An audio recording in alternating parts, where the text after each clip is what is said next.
Yo le invito a que cierre sus ojos. Dígale: Señor Jesús, gracias por este día especial. Hoy te pedimos que tu palabra, Espíritu Santo, sea propicia a nuestra necesidad, a este tiempo.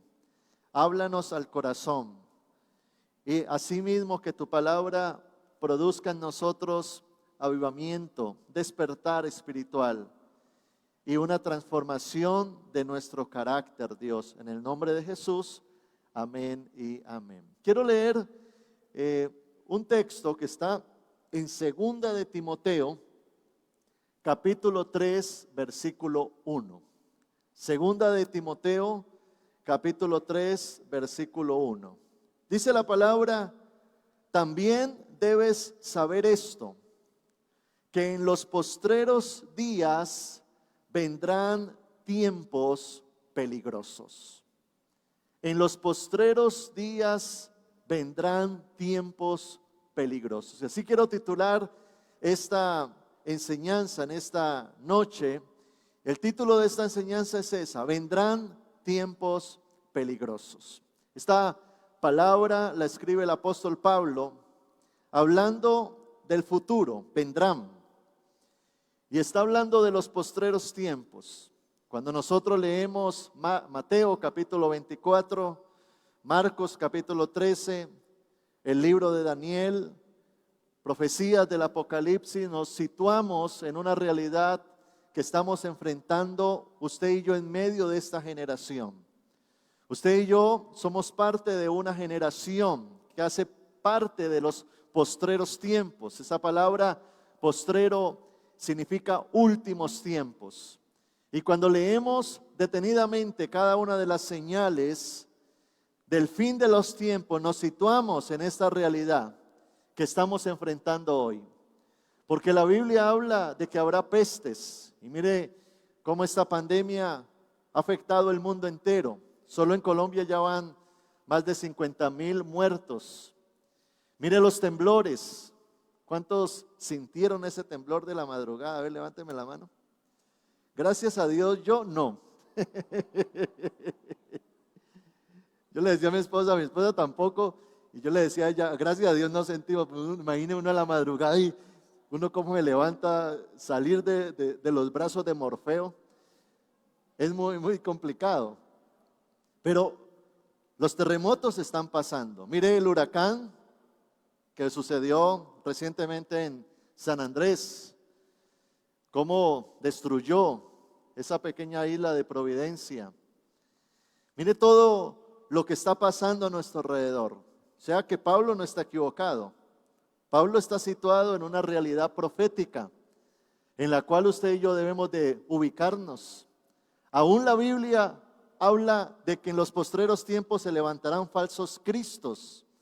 Y cuando habla de falsos cristos, está hablando de falsas doctrinas, sectas, movimientos sectarios. En estos días estaba por allá comiendo algo en medio de mi ayuno parcial y alguien se me acercó y me dijo: ¿le puedo regalar un libro pero si se lo lee? Yo, pues, ¿de qué se trata? Me lo entregó y era un libro de los testigos de Jehová, una secta. Mire lo que salió en las noticias ayer, hoy, recientemente, de esa pequeña iglesia allá en el Atlántico, de un hombre que es intelectual porque es profesor universitario, que ahora está liderando un movimiento que dicen que mañana jueves llega Cristo. Y cuando una persona le pone fecha a la venida de Cristo, eso es una secta. Porque la Biblia, Jesucristo hablando dijo: ni los ángeles saben. Nadie sabe ni el día ni la hora en que Cristo va a venir. Así es que si alguien se atreve a decir: viene en tal fecha, ya es una secta. Por eso, el peor enemigo del creyente es la ignorancia. Cuando ignoramos la palabra de Dios, cuando somos desconocedores de la verdad bíblica, entonces creemos cualquier cuento y cualquier mentira. Y cuando nosotros somos personas bíblicas, entendemos el por qué están sucediendo esas cosas hoy. Eso no nos coge por sorpresa, porque el apóstol Pablo dijo, vendrán tiempos peligrosos. Y en medio de eso el apóstol Pablo le escribe a la iglesia en Éfeso y le dice, no sean niños fluctuantes, llevados por doquiera de viento de doctrina, por estratagema de hombres que para engañar emplean con astucia las artimañas del error. También le habla a la iglesia en Corinto y le dice, no sean niños en el modo de pensar, sino sean niños en la malicia, pero maduros en el modo de pensar. Porque en medio de todo lo que está ocurriendo, hay una ceguera espiritual. Satanás ha entenebrecido. La palabra entenebrecer es poner tinieblas para enceguecer la vida de las personas. Y por supuesto, una persona en tinieblas, en oscuridad, no puede ver, no entiende, se enreda, se golpea. Y es tremendo ver cómo en medio de todo lo que vemos hay tanta religiosidad, tantas tradiciones, costumbres, rutinas. En el tiempo de Jesús, imagínese usted que Jesús aparece, el verbo hecho carne, Dios hecho hombre. Y mientras Jesús está haciendo milagros en la calle, mientras Jesús está resucitando muertos, sanando enfermos, los religiosos estaban en el templo encerrados bajo sus costumbres. Tremendo eso. A los suyos vino, mas no le recibieron, dice la palabra. Porque muchas veces las costumbres, no viva de costumbres, no viva de tradiciones. No podemos permitir eso.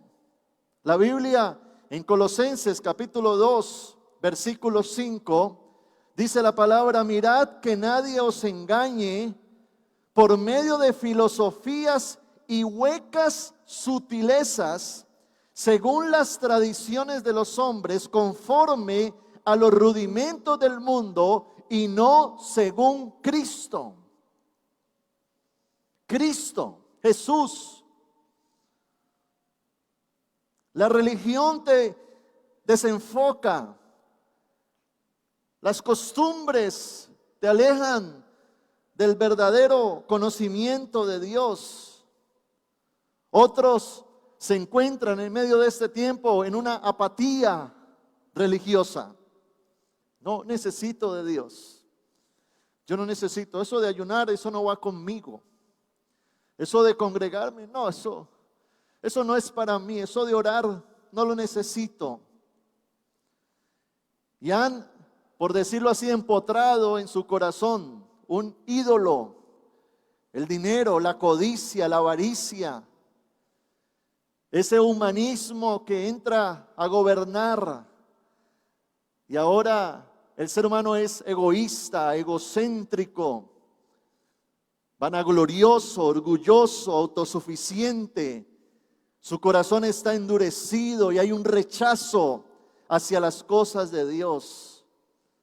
Segunda de Timoteo capítulo 3, verso 2 en adelante, dice la palabra, porque habrá hombres amadores de sí mismos. Está hablando también, habrá futuro, tiempo presente para nosotros. Habrá hombres amadores de sí mismos, ávaros, vanagloriosos, soberbios, blasfemos, desobedientes a los padres, ingratos, impíos, sin afecto natural, implacables, calumniadores, intemperantes, crueles, aborrecedores de lo bueno, traidores, impetuosos, infatuados, amores de los deleites más que de Dios.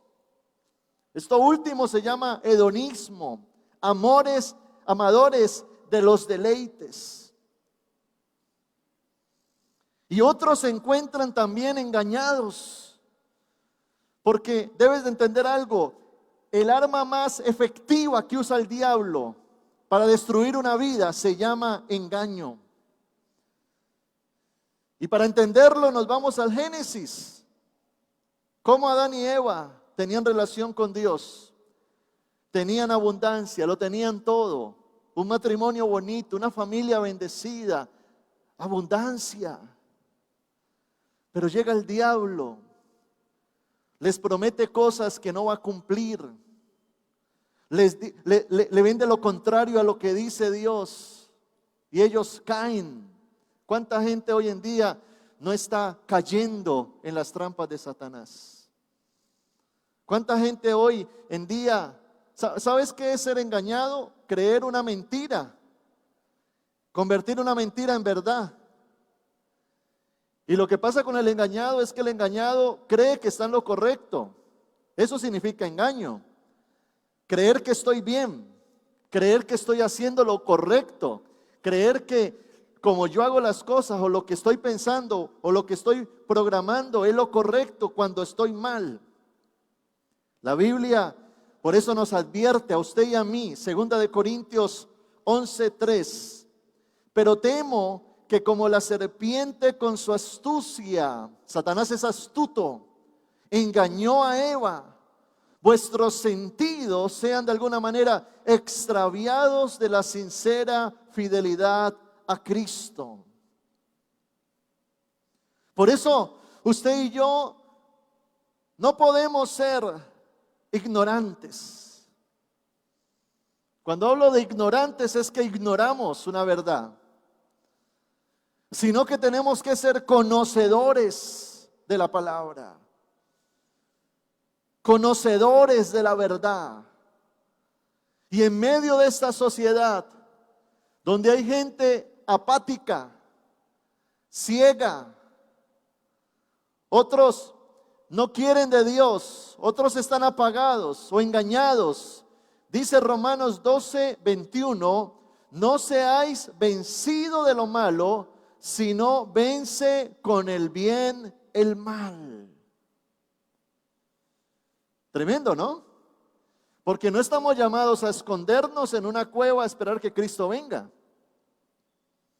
No estamos llamados a ser como aquellos monjes que van por allá a un templo o a un lugar y se esconden para no saber nada del mundo externo. No, lo que está diciendo es, tú debes de estar tan lleno de la verdad, debes de estar tan lleno del Espíritu Santo, debes de estar con tanta claridad en tu espíritu, avivado en tu corazón, que donde llegas, llega el reino de Dios, y en vez de el reino de las tinieblas influenciarte, tú irradias el poder de Dios y lo que tú representas es transformado. Tu casa, tu familia, tu empresa, tus negocios. ¡Wow! Porque Jesucristo no le tiene miedo al diablo. A Dios no lo está cogiendo nada de esto por sorpresa, ya está escrito.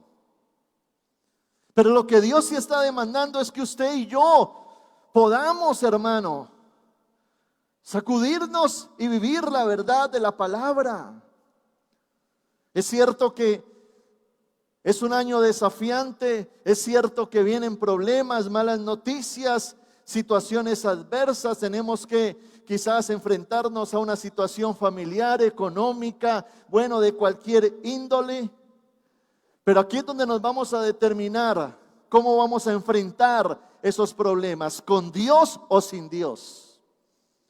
Allí es donde vamos a determinar si en este mundo vamos a ser vencidos o vamos a ser vencedores. Allí es donde vamos a determinar si vamos a estar en crisis o vamos a estar en Cristo. Y sé que muchos pueden hoy estar atravesando un momento de presión, de lucha espiritual. Me han llamado, pastor, ore por un familiar que está enfermo. Estamos atravesando momentos de dificultad. La situación económica para muchos no es fácil. Pero allí es donde la palabra de Dios nos lleva a entender de que no estamos solos. Tú tienes a nada más y a nada menos que al Espíritu Santo contigo, a Jesucristo contigo, al Padre Celestial contigo, a los ángeles, el reino de Dios contigo.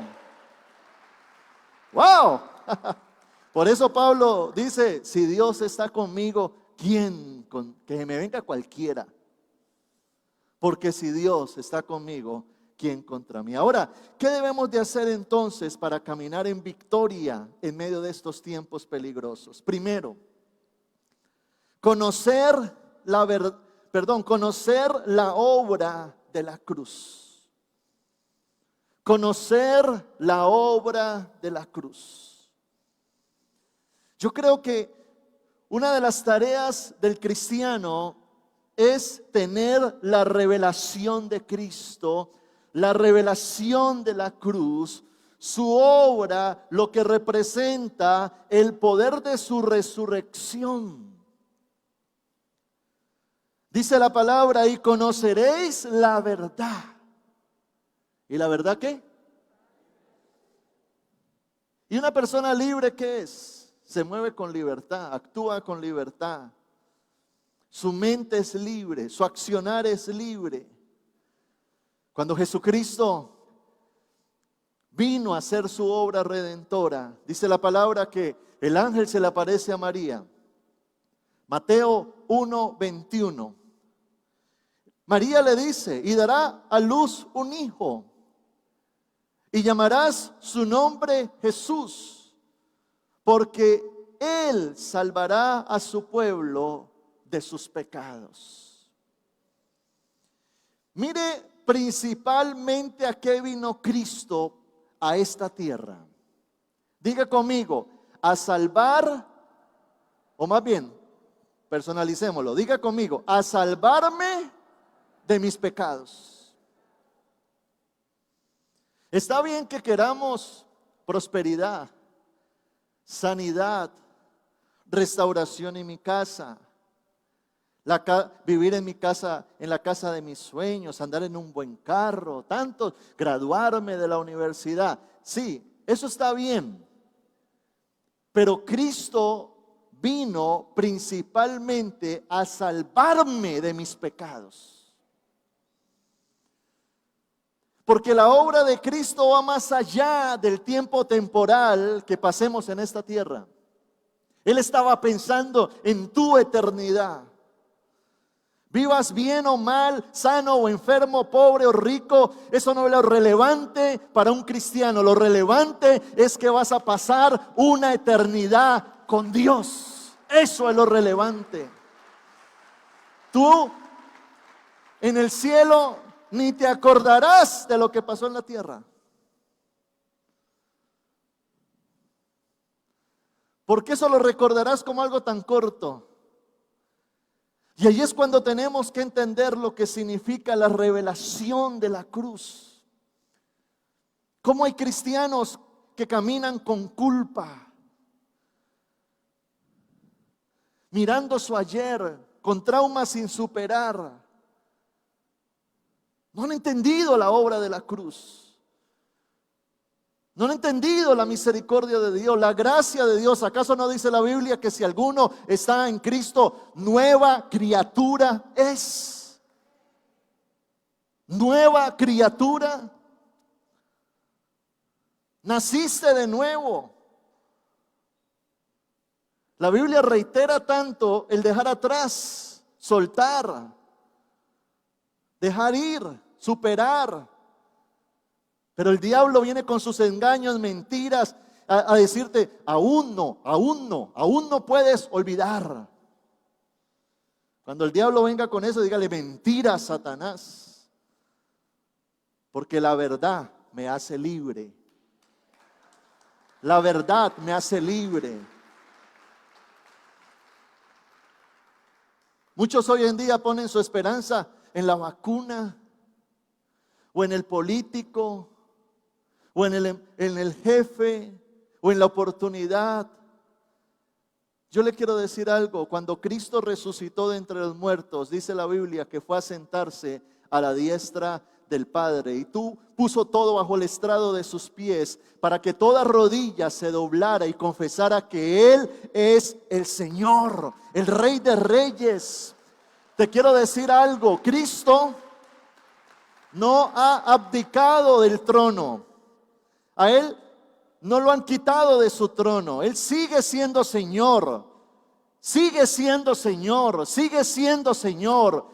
Él es Rey de Reyes, Él es el gran yo soy, el Dios poderoso, el que murió pero también resucitó, aquel que exhibió a Satanás triunfando sobre él en la cruz del Calvario y llevó en la cruz tu maldición para que tú y yo fuésemos redimidos por la sangre del Cordero de Dios. Entonces, ¿por qué caminar como derrotados en esta tierra? Con una mentalidad negativa. ¿Acaso no es Cristo quien está con nosotros? Porque precisamente en estos tiempos peligrosos, dice Mateo 24, que a causa de la maldad, muchos corazones se van a enfriar y aún muchos de los elegidos serán engañados, dice el texto. Esos son los versículos que nos tienen que sacudir. ¿Cómo así? ¿Aún los elegidos, algunos de ellos o muchos van a ser engañados? Y muchos se van a enfriar. Triste. Como en medio de esta pandemia muchos cristianos están fríos, paleteados, apaciguados, tibios en pecado, con sus hogares destruidos, con finanzas destruidas. Y allí es cuando Dios nos llama a sacudirnos y no permitir que el enemigo venga a picarnos con su virus de mentira, de engaño, donde Él nos quiere tirar al piso. Recuerda aquella historia narrada por allá en el libro de Números, donde dice la Biblia que vinieron muchas serpientes a picar a los israelitas y las serpientes picaban y de una la persona moría, pero Dios le dice a Moisés: levanta una vara en alto y una gran serpiente arriba y miren la serpiente, y todos los que miren la serpiente, así las otras serpientes anden sueltas, dice el texto, así anden sueltas, no los tocarán. Ahora en Juan capítulo 3, Jesús le dice a Nicodemo: así como Moisés levantó la serpiente en el desierto, es el tiempo en que el Hijo del Hombre sea levantado. Y puestos los ojos en Jesús, mientras tú no quites tu mirada de Él, mientras tú tengas tu mirada en Él, escúchame, mientras tú tengas tu mirada en Cristo, nada en esta tierra fuera del plan de Dios te va a pasar. Nada. Apláudale fuerte al Señor. Lo segundo que tenemos que entender en este tiempo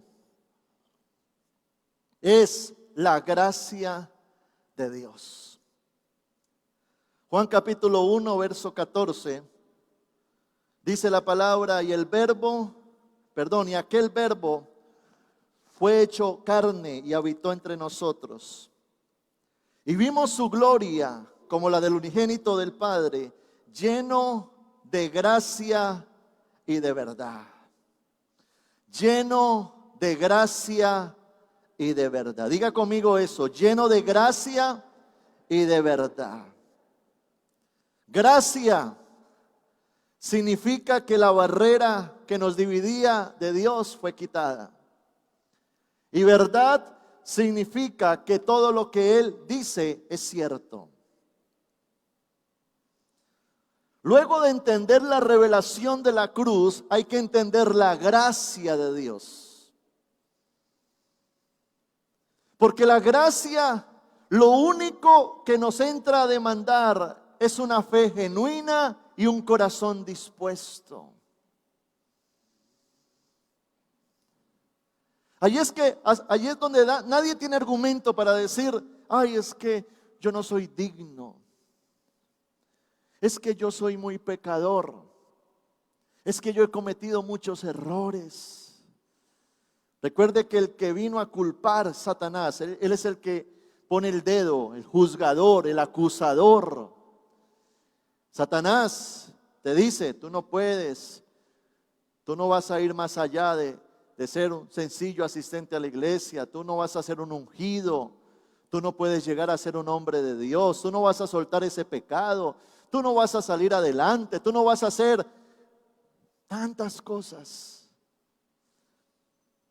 Le reitero, el peor enemigo del cristiano es la ignorancia.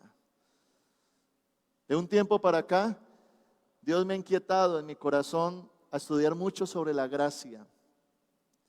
Y hace varios meses ya llevo viendo muchos mensajes, la palabra, estudiándola. Me he leído varios libros sobre la gracia. Y wow, la gracia te libera.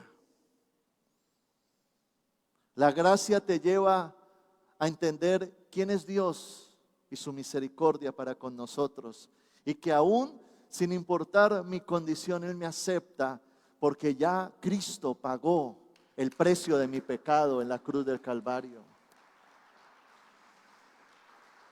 Muchas veces la gente no ora porque no entiende el poder de la oración. Otros no se acercan a Dios porque el diablo les ha hecho creer de que no son dignos. ¿A cuánta gente el diablo no la tiene bloqueada, paralizada, allí frenada, teniendo un gran potencial, teniendo un llamado de Dios? Ahora, no es una gracia que me da el permiso de pecar. No se trata de eso. Yo recuerdo un hombre que por varios años vino aquí a la iglesia. No faltaba a la iglesia, el culto, estaba aquí. Tuvimos una relación de amistad. El hombre se metió en serio. Pero a los 3 años se desapareció. Se desapareció. ¿Qué se hizo tal persona? Nadie la ha visto, se desapareció. Y al tiempo, como a los 2 años casi después, me lo encontré. Hola, ¿cómo estás? ¿Qué pasó con vos? ¿Por qué te fuiste? ¿Qué te pasó? No, es que conocí la verdad, me dijo él. Conocí la verdad. ¿Y sabe cuál era la verdad de él? En ese tiempo estaba en auge, creciendo en gracia. ¿Recuerda usted ese hombre que se creía Jesús? El puertorriqueño en Estados Unidos, José de Jesús Miranda, y se mandaron a tatuar el 666. Usted recuerda que eso tuvo un auge y el hombre decía que él era inmortal, que nunca se iba a morir, y por supuesto ya se murió. Es como el que está diciendo que mañana viene Cristo. Yo no me lo imagino el viernes, si Cristo no vino, y qué vergüenza el viernes, que lo entrevisten a ver. Porque la verdad siempre sale a la luz, ¿no? Y este hombre entonces me dijo, conocí la verdad. ¿Y de qué verdad me estás hablando? No, es que ya ahora entendí lo que es la gracia, me decía él. ¿Cómo así? Explícame. Sí, es que pastor, yo puedo tomar whisky, yo puedo rumbear, yo puedo bailar, yo puedo tener una mocita. Es que ya Cristo me perdonó, ya fue, ya fue. Qué triste que en estos días, hace poco me lo volví a encontrar. Lo vi tan destruido. Peor que un mundano, un impío, grosero. Su apariencia. Me miraba con vergüenza. La gracia no es un permiso para pecar. La gracia es la oportunidad que usted y yo tenemos, siendo pecadores, de acercarnos a un Dios santo, a un Dios misericordioso y a un Dios que me quiere transformar. Romanos capítulo 6, verso 1 dice, ¿qué pues diremos? ¿Perseveraremos en el pecado para que la gracia abunde? Y sigue diciendo el texto, por supuesto que no. Pero sí le quiero hablar en esta oportunidad a aquellos que hoy están decaídos. Quizás hayan personas que me están viendo allá desde su casa o desde algún lugar y están con culpabilidad por un error, por un pecado. Aquellos que se sienten indignos, aquellos que se sienten lejanos, aquellos que ven a un Dios distante, aquellos que se sienten no merecedores. Te quiero hablar a ti, y es que tenemos a un Dios tan lleno de amor, tan lleno de amor, tan lleno de amor, que tiene sus brazos abiertos sencillamente para recibirte. Esa es la gracia de Dios. Lo único que tenemos que hacer es ir a Él, rendirnos, quebrantar nuestro corazón, nuestro ego y decirle: Señor, yo te necesito. Y lo tercero que necesitamos hacer en este tiempo es despertar. Diga conmigo, despertar. Efesios 5:14. Dice la palabra: por lo cual dice: despiértate tú que duermes, y levántate de los muertos, y te alumbrará Cristo. Despiértate. No sé en qué condición estés hoy. Tú puedes ser un mentor, un líder, un papá, un esposo, una mamá cabeza de hogar, donde no solamente estamos para sacar adelante nuestra vida, sino la vida de otros. Tenemos a nuestro alrededor mucha necesidad. Tenemos a nuestro alrededor personas caídas, familiares enfermos. Una mujer me decía: pastor, mi esposo se enfrió espiritualmente. Otro me decía: pastor, estoy atravesando una crisis en mi matrimonio. Un joven me decía: pastor, caí en un pecado.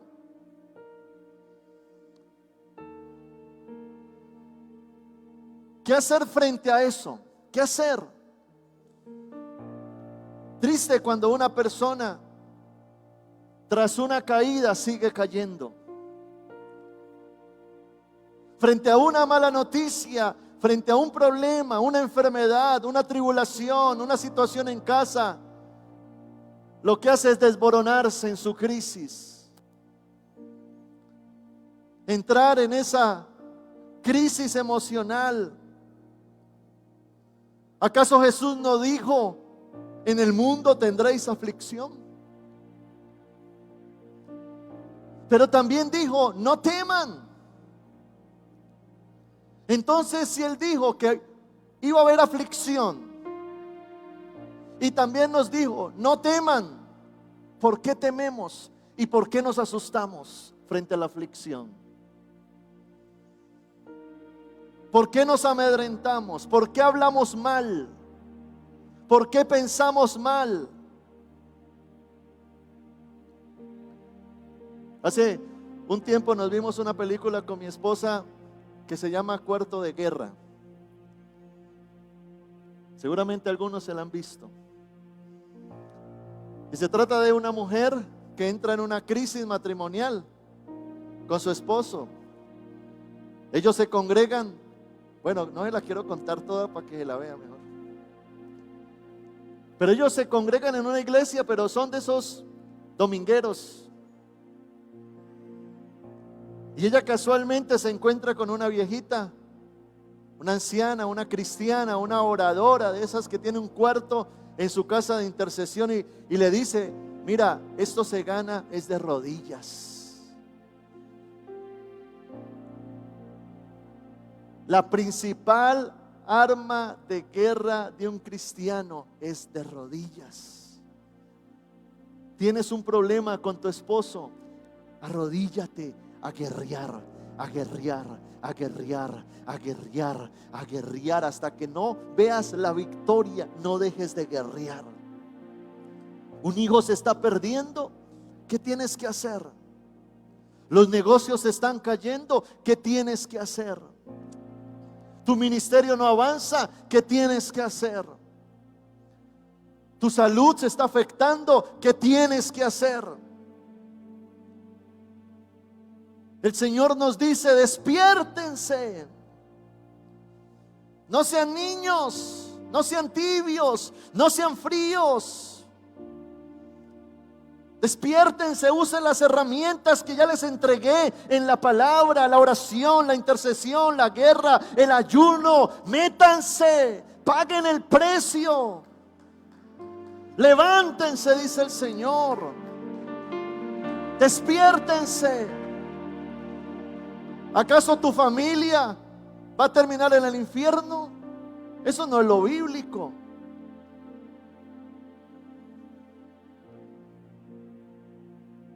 Y allí es cuando Dios nos exhorta y nos dice: paga el precio espiritual. Paga el precio espiritual. Porque también dice Mateo 24: y el que persevere hasta el fin, ese será salvo. La vida cristiana no es una vida fácil, pero es una vida victoriosa. La vida cristiana no es una carrera de rapidez, sino de resistencia, de perseverancia. El enemigo va a querer distraerte, ocuparte, desanimarte. Pero ¿vas a ser presa fácil del diablo? Nadie se mete con uno más grande. Y en Cristo usted y yo somos más grandes que Satanás. Amén.